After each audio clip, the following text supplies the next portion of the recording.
Hello everyone. Before we begin today's story, I have a small favor to ask. Please hit subscribe and turn on the notification bell so you never miss our channel's new videos. It's quick, free, and the best way to support us in bringing you more dramatic stories. Your support means the world to us. Where are you watching from? Drop your city or country in the comments below. Thank you very much. The last thing Koko the gorilla ever did before turning away from the camera forever was point directly at a photograph of the Earth, and then slowly make the sign for cry. The room went completely silent. At first, nobody inside the research center in Northern California understood why the aging gorilla had suddenly stopped her normal morning routine. Koko had been calm just minutes earlier, sitting near the large glass enclosure while her longtime caretaker, Melissa Carter, prepared breakfast trays only a few feet away. Outside, tourists shuffled through the observation hall with coffee cups and cameras, expecting to see the world-famous gorilla perform the playful sign language gestures she had become known for across America. But something about that morning felt wrong. Koko wasn't looking at the visitors. She wasn't interested in the fruit beside her. Instead, she remained unusually still, staring at an old television screen mounted high on the wall. A news segment was playing silently above the enclosure, showing footage of massive wildfires spreading through a forest somewhere overseas. Thick smoke filled the screen, while frightened animals ran through the flames. Melissa noticed Koko's breathing change immediately. The gorilla slowly approached the glass, her massive dark eyes locked on the moving images overhead. Then she signed something so unexpected that one of the younger interns nervously laughed, thinking he had misunderstood her. Danger. Koko signed it once. Then again. Her movements became sharper each time. Melissa felt a chill move down her spine because Koko almost never repeated signs unless she was distressed. The 46-year-old gorilla had spent decades communicating with researchers through modified American Sign Language. But in her final years, her behavior had become increasingly difficult to explain. According to Dr. Samuel Brooks, the lead behavioral expert assigned to monitor Koko's condition, the gorilla had recently developed strange emotional reactions to certain images involving humans, pollution, storms, and crying children. At first, the staff dismissed it as coincidence. But the incidents kept happening. Koko would become withdrawn after watching television. She would refuse food after seeing footage of destroyed forests. Sometimes she would sit alone in the corner of her enclosure for hours holding a worn stuffed toy shaped like the planet Earth. Nobody could explain why. Then came the footage that terrified the research team. Just 3 weeks before her death, security cameras captured Koko waking up in the middle of the night and approaching the dark observation window completely alone. There were no visitors, no staff nearby. Yet the gorilla raised one hand toward her own reflection and began signing slowly into the empty glass. Human, hurry. She paused. Nature, another pause. Then Koko lowered her head and signed one final word that investigators refused to release publicly for years. The next morning, Melissa found Dr. Brooks replaying the footage over and over again in his office. The older scientist looked visibly shaken. And when Melissa quietly asked him what Koko had said at the very end of the recording, Dr. Brooks stared at the screen for several seconds before whispering something that made her blood run cold. If we translate this correctly, he said softly, then Koko may have spent the last years of her life trying to warn us. After that night, Melissa Carter stopped sleeping properly. Every time she closed her eyes, she saw Koko standing alone in front of the dark glass, slowly signing into her own reflection as if she knew somebody, somewhere, would eventually understand her. The next morning at the research center felt strangely quiet.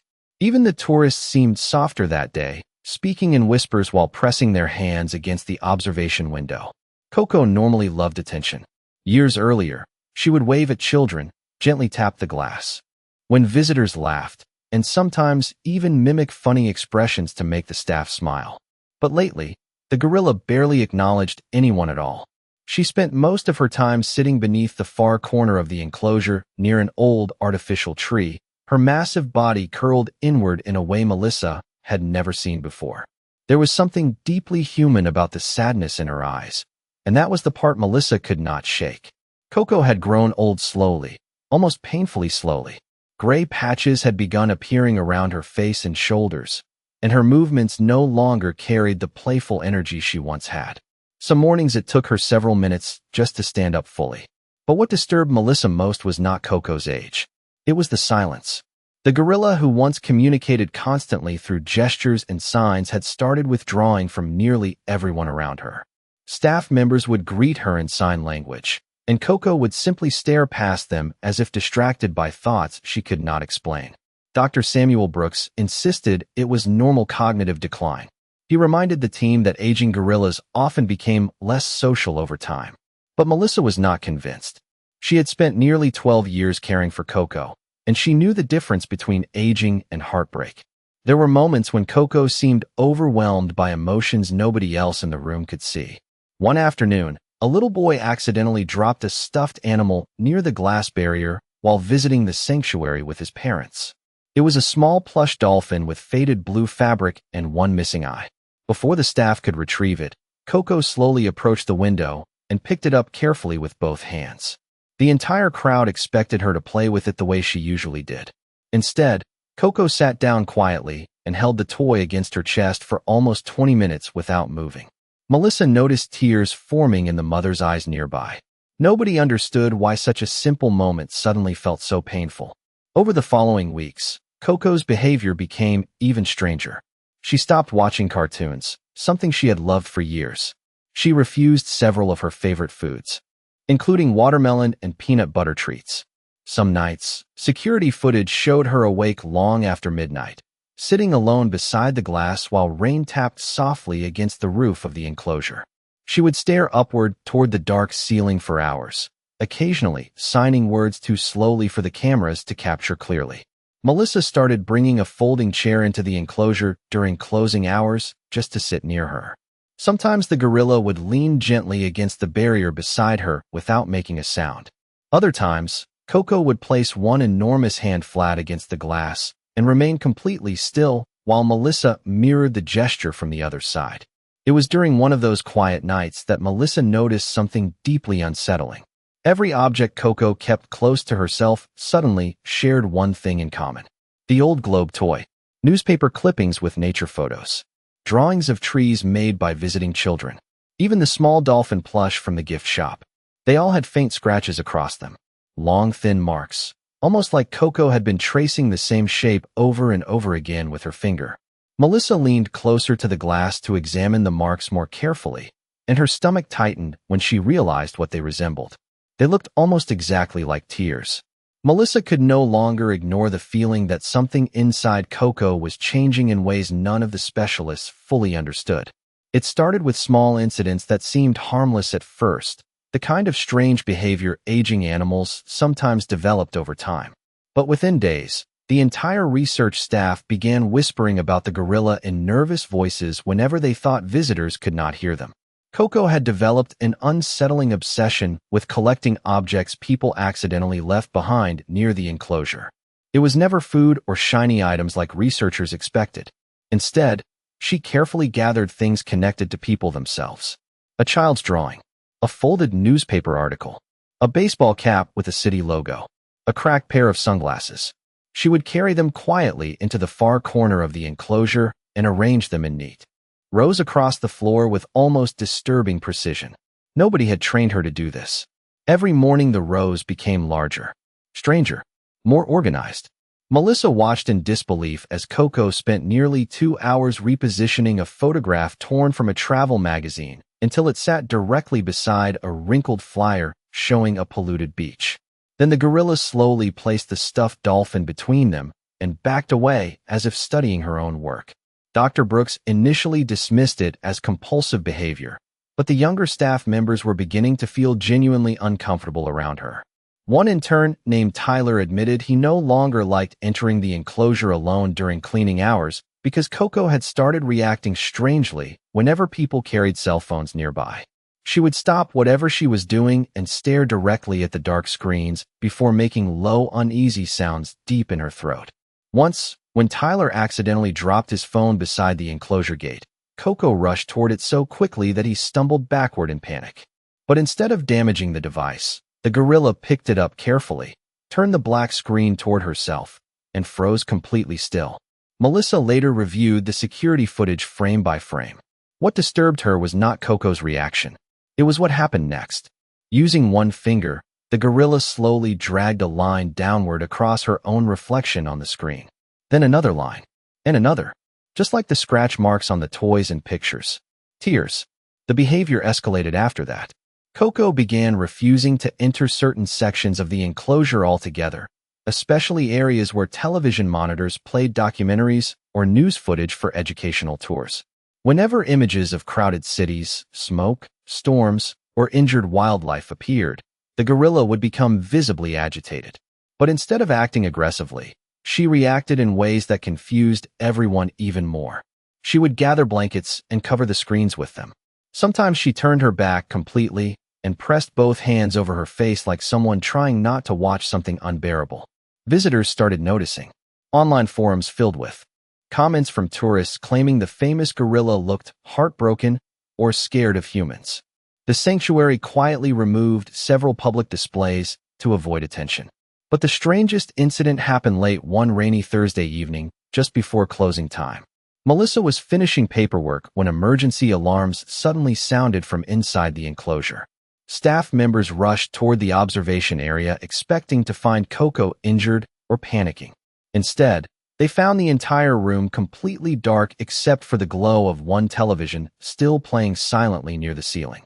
Koko had dragged every movable object in the enclosure toward the center floor. Toys, blankets, plastic barrels, feeding trays, drawings from children, even the old stuffed dolphin. She had stacked them together into a massive circular pile nearly 4 feet high. At the very top sat the small globe toy she always protected. And standing beside it, Koko slowly lifted one hand toward the terrified staff outside the glass before making a sign none of them had ever seen her repeat so many times before. Gone. The morning after the incident with the pile of objects, the atmosphere inside the research center changed completely. Staff members who once treated Koko like the sanctuary's gentle celebrity now spoke about her in guarded whispers while avoiding direct eye contact with the enclosure. Word about the strange behavior had spread faster than Melissa expected, especially after several visitors uploaded blurry cell phone videos online showing the massive circle Koko had built during the night. Comments flooded social media within hours. Some people called the gorilla disturbed. Others claimed she was becoming unstable in old age. A few even suggested the sanctuary had hidden dangerous behavior from the public for years. Melissa hated reading the posts because none of them understood what they were really seeing. Koko was not angry. She was frightened. But fear looked different when it came from a 700-pound gorilla standing behind reinforced glass. During the emergency staff meeting later that afternoon, Dr. Brooks appeared exhausted. Several board members from the sanctuary had joined through video call, and their concerns were no longer focused on Koko's emotional health. They were worried about liability, public reaction, and the growing attention from news outlets asking questions about the gorilla's behavior. One board member suggested suspending all public visits immediately. Another proposed transferring Koko to a private veterinary facility for neurological observation. Melissa felt sick listening to them speak about the gorilla as though she were no longer a living creature with emotions, but a problem that needed containment. She is not dangerous, Melissa insisted, trying to keep her voice steady. She is trying to communicate something. But her words only made the room more uncomfortable. Dr. Brooks quietly rubbed his forehead before responding. Melissa, we cannot keep ignoring the possibility that her cognitive state is deteriorating. She is showing obsessive patterns, emotional instability, and signs of environmental distress. Melissa looked toward the security monitor, showing Koko sitting silently beside the glass enclosure downstairs. The gorilla was holding the old globe toy again, gently rocking it back and forth in her lap, like a child. Then why does she only react this way to human images? Melissa asked softly. Nobody answered her. Over the next several days, new restrictions were placed around the enclosure. The television screens were removed. Visitors were no longer allowed to approach the glass directly. Staff members were instructed not to leave personal belongings nearby after Koko repeatedly gathered objects connected to humans into strange, organized displays overnight. But the tighter the rules became, the more distressed Koko appeared. She stopped sleeping in her usual nesting area and instead waited beside the locked maintenance door every evening around the exact same time Melissa normally left for home. One night, Melissa paused outside the enclosure after her shift ended and signed goodbye through the glass the way she always had. Usually Koko responded immediately. This time the gorilla remained motionless for several seconds before suddenly turning away and covering the globe toy beneath a blanket. Melissa had never seen her hide it before. The gesture felt strangely protective, almost desperate. The next morning, another incident pushed the sanctuary even closer toward a terrible decision. A volunteer entered the observation wing carrying a tablet displaying satellite images for an educational presentation about climate change. The moment Koko saw the moving images of burning forests and crowded highways on the screen, her entire posture changed. She rushed toward the glass so abruptly that several visitors screamed and backed away. But instead of hitting the barrier or acting aggressively, Koko did something far stranger. She pressed both hands flat against the glass and began rapidly signing at the horrified crowd. "Stop! Stop! Hurry! Please!" Most visitors could not understand the signs, but the fear in her movements terrified them anyway. Within hours, sanctuary directors made their final recommendation. For public safety and further evaluation, Koko would be removed from the main enclosure, isolated from visitors, and transferred to a secured medical observation unit by the end of the week. Melissa barely spoke during the next 2 days. Every time she walked past Koko's enclosure and saw the aging gorilla sitting alone behind the temporary security barriers, a knot formed in her chest. The sanctuary had already started preparing the isolated medical wing across the property where Koko would be transferred by the weekend. Workers installed reinforced observation windows and removed all visitor access from the area. To everyone else, it looked like a reasonable safety precaution. To Melissa, it felt like punishment for something nobody had even tried to understand. Koko sensed the change immediately. She no longer approached the front glass when staff members arrived each morning. Instead, she spent hours rearranging small paper items she found around the enclosure floor. At first, Melissa assumed the gorilla was simply anxious about the growing tension around her, but one Wednesday afternoon something happened that made her stop in her tracks. A maintenance worker accidentally left behind a folded visitor map near the enclosure gate while repairing a light fixture. Before anyone could retrieve it, Koko quietly picked up the map and carried it toward the center of the room. Melissa expected her to tear it apart the way gorillas sometimes did with paper objects. But Koko did not damage it at all. Instead, she flattened the map carefully across the floor and began placing tiny scraps of leaves and bits of straw on specific areas of the printed pathways. Melissa watched for nearly 20 minutes as the gorilla ignored everything else around her and focused entirely on the map. There was something deeply deliberate about the way she moved the pieces into position. When Koko finally stepped away, Melissa slowly approached the glass for a better look. Her heartbeat quickened almost immediately. The leaves were not random. Koko had placed them directly over every section of the sanctuary marked with artificial exhibits, crowded visitor zones, parking lots, and service roads. But she left the green conservation areas untouched. Melissa felt a wave of confusion wash over her. "That cannot be accidental," she whispered under her breath. Later that evening, while the sanctuary prepared closing announcements, Melissa returned to the enclosure carrying copies of several older maps from previous years. She wanted to test something she could not fully explain. Quietly, she slid one laminated map against the lower edge of the glass where Koko could see it. The gorilla approached slowly, studying Melissa first before lowering her eyes toward the map. For several long seconds, nothing happened. Then Koko extended one finger and tapped repeatedly against a small blue symbol printed near the center of the property. Melissa frowned and leaned closer. It was the sanctuary's drainage reservoir, a restricted area most visitors never noticed. Koko tapped the same symbol again. Then she dragged her finger downward across the image exactly like the tear marks she had been tracing for weeks. Melissa stared at the map in silence. "Why there?" she asked softly, although she knew Koko could not answer directly. The gorilla suddenly stepped backward and made the sign for bad twice in rapid succession before turning away from the glass completely. Melissa's stomach tightened. She spent the next hour reviewing old sanctuary records in the administration office, searching for anything connected to the reservoir. Most of the files were routine maintenance reports and environmental inspections. But buried deep inside an archived folder, she discovered something strange. 3 months earlier, a private contractor had submitted an internal contamination warning after detecting abnormal chemical levels in runoff water near the preserve. The report had been marked, pending further review, and never publicly discussed. Melissa read the document twice, then a third time. Outside her office window, thunder rolled softly across the dark California sky. For the first time since all of this began, Melissa no longer believed Koko was reacting emotionally to random images. She believed the gorilla was trying to point them toward something real. And before the transfer team arrived on Friday morning, Melissa decided she was going to investigate the reservoir herself. Rain poured across the sanctuary property as Melissa drove slowly down the narrow maintenance road leading toward the restricted reservoir zone. It was nearly midnight, and the farther she moved away from the public areas, the quieter the preserve became.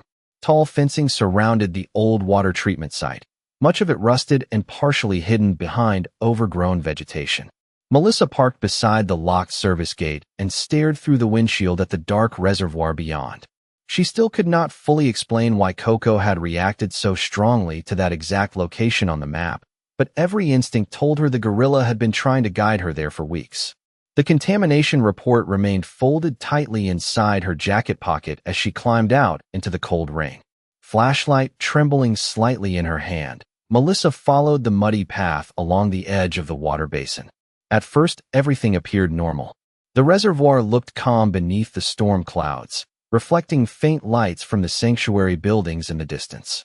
But after several minutes, Melissa noticed something deeply unsettling.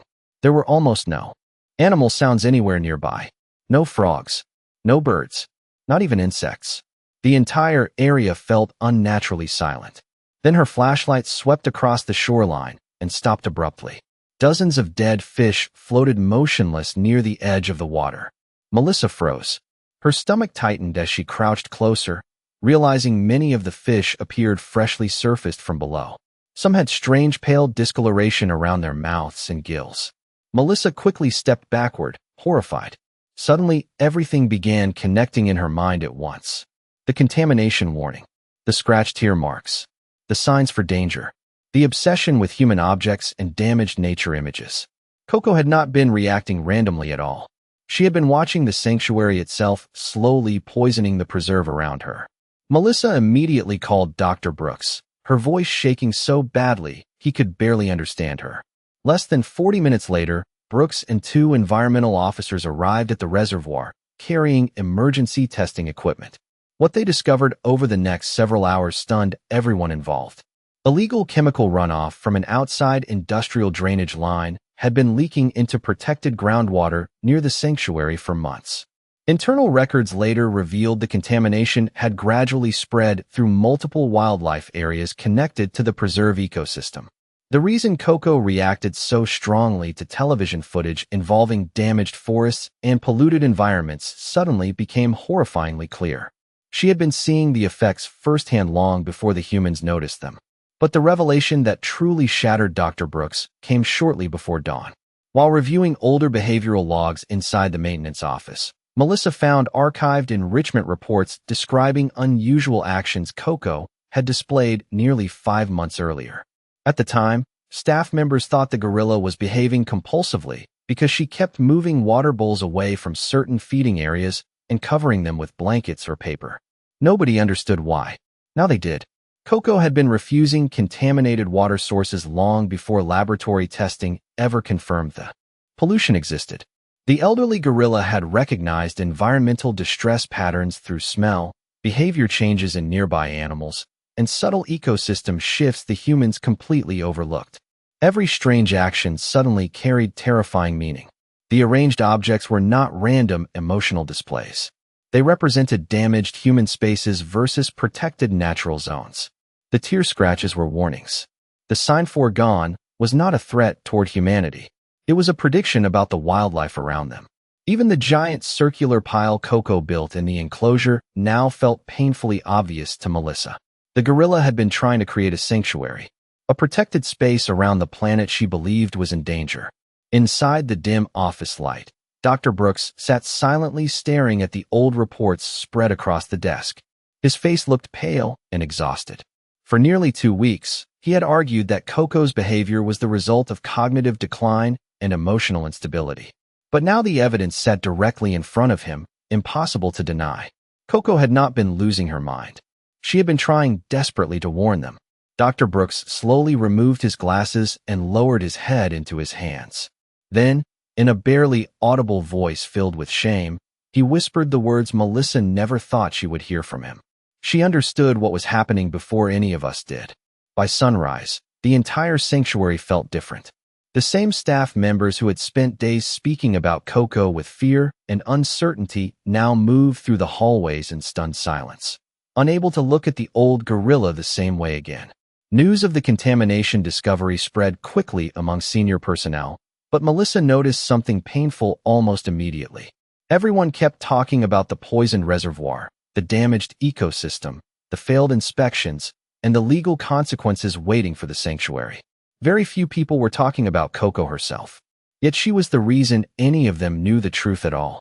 Melissa walked back toward the enclosure just after 6 in the morning, carrying the old globe toy beneath her arm.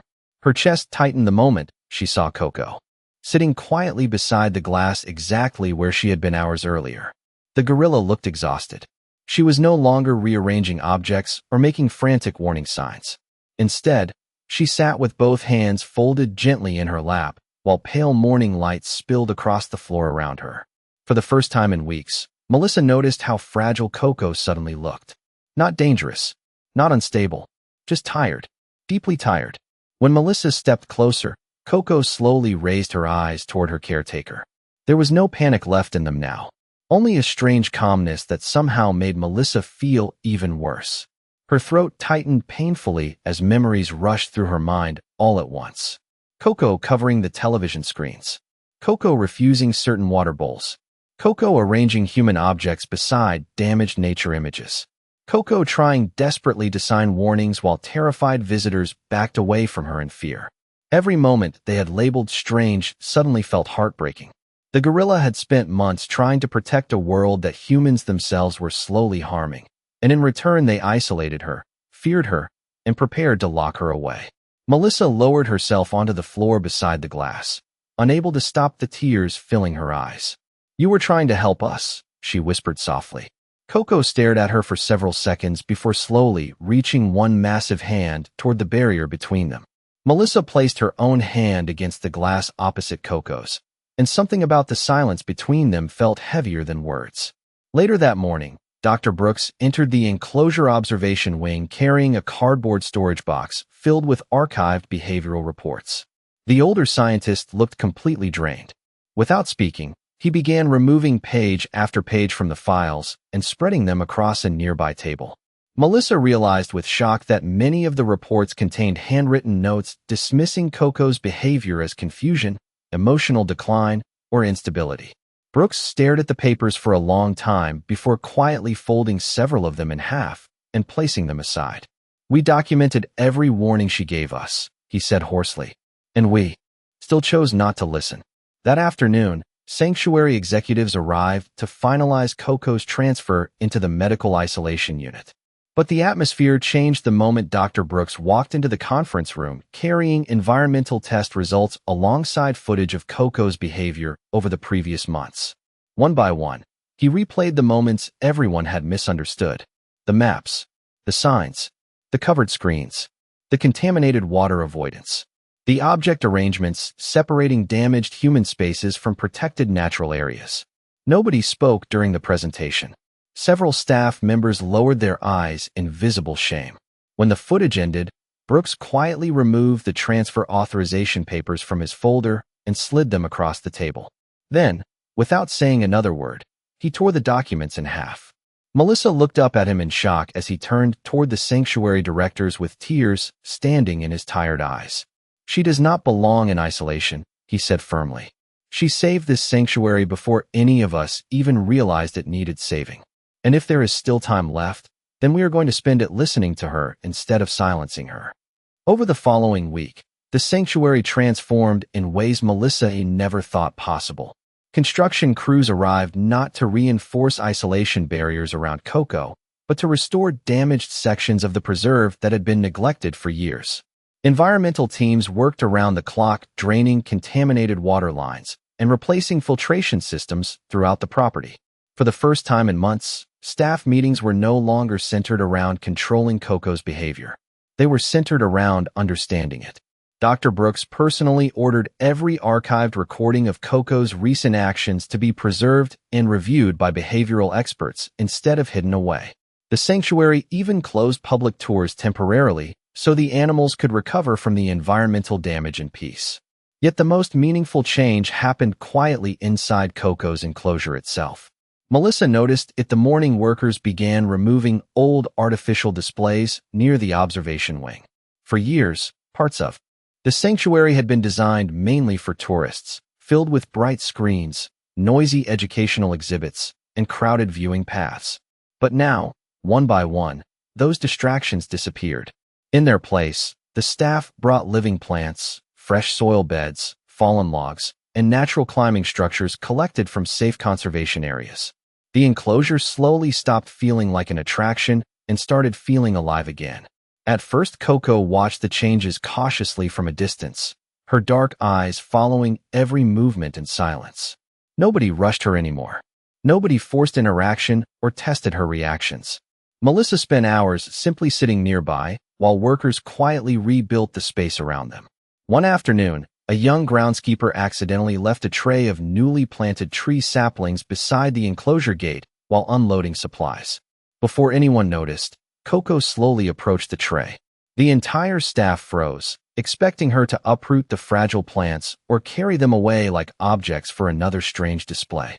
Instead, the old gorilla carefully lifted one small sapling with astonishing gentleness and walked toward the far corner of the enclosure where the artificial floor met a patch of fresh soil workers had recently installed.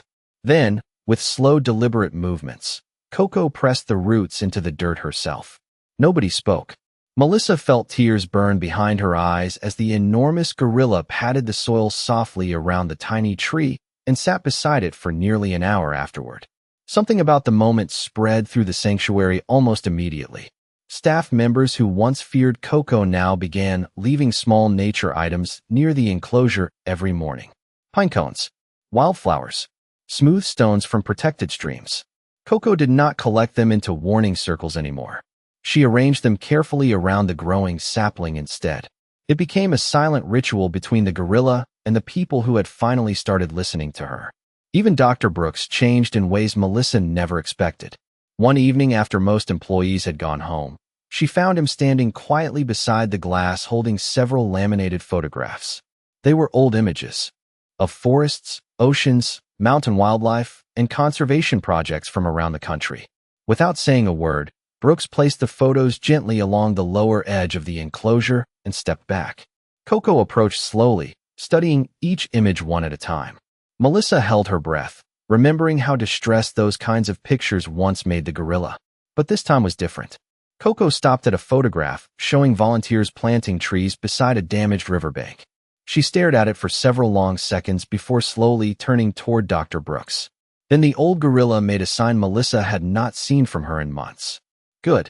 Dr. Brooks covered his mouth with one trembling hand as emotion flooded across his exhausted face.